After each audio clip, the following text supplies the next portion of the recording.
SSC 2025 শিক্ষার্থীরা তোমাদের মেধাবৃত্তি এবং সাধারণ বৃত্তির রেজাল্ট প্রকাশ করেছে চট্টগ্রাম শিক্ষা বোর্ড। এর আগে ঢাকা শিক্ষা বোর্ড ফলাফল প্রকাশ করেছে। এখন চট্টগ্রাম শিক্ষা বোর্ডের রেজাল্ট তোমাদেরকে আমরা দেখাচ্ছি। যারা যারা বৃত্তি পাচ্ছ তারা এখান থেকে দেখে নিতে পারবা। নিয়মিত শিক্ষার্থীদের মাঝে মেধাবৃত্তি সাধারণ বৃত্তি প্রদান করছে, যেখানে তোমরা 300 টাকা থেকে বা 600 টাকা পর্যন্ত প্রত্যেক মাসে, 350 টাকা থেকে এই যে দেখতে পাচ্ছ 350 থেকে 600 টাকা এবং বাৎসরিক 900 থেকে 450 টাকা পাবা। 2 বছর টাকা প্রদান করবে চট্টগ্রাম শিক্ষা বোর্ড। তাদের ওয়েবসাইটে স্কলারশিপ নামে যে ব্যানারটা রয়েছে, এই যে দেখতে পাচ্ছ স্কলারশিপ, এখানে তোমাদের এই রেজাল্টটা প্রকাশ করেছে। এবার তোমাদের রেজাল্ট আমরা দেখিয়ে দেই।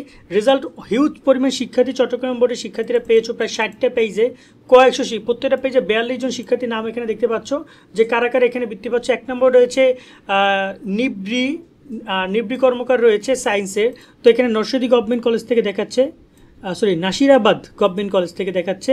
এখানে কলেজ গেট কলেজ চিটাগং থেকে দেখাচ্ছে 2 নম্বর স্টুডেন্টকে। সেক্ষেত্রে তোমরা এখান থেকে লিস্টটা দেখে নিতে পারবা। লিস্টটা তোমরা কীভাবে খুঁজে পাবা? লিস্টটা খুঁজে পাওয়ার জন্য তোমাদেরকে যেতে হবে গুগল প্লে স্টোরে। গুগল প্লে স্টোরে গিয়ে তোমরা ডাউনলোড করো এসএসসি রেজাল্ট এই অ্যাপসটা, অথবা তোমরা আমার এই ভিডিওর কমেন্টের ডিসক্রিপশনে এই অ্যাপসের লিঙ্কটা পাবা, বা অনেকের ফোনে অলরেডি ডাউনলোড করা আছে।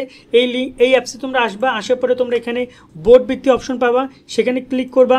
এরপরে বোর্ড বৃত্তির ফলাফল অপশনে ক্লিক করবা।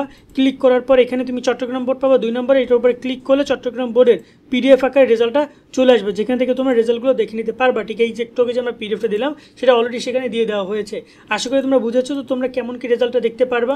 সো এই অ্যাপসটা তুমি ইনস্টল করে নাও এবং চট্টগ্রাম বোর্ডের শিক্ষার্থীরা রেজাল্টটা দেখে নাও মোবাইল ফোন থেকে। এবং এক্ষেত্রে চাইলে তোমরা তোমাদের রোল নাম্বারের মাধ্যমে, এখানে রোল নাম্বার, শিশু নম্বরের মাধ্যমে তুমি তোমার রেজাল্টটা খুঁজে নিতেও পারবা যে তুমি পেয়েছো কিনা।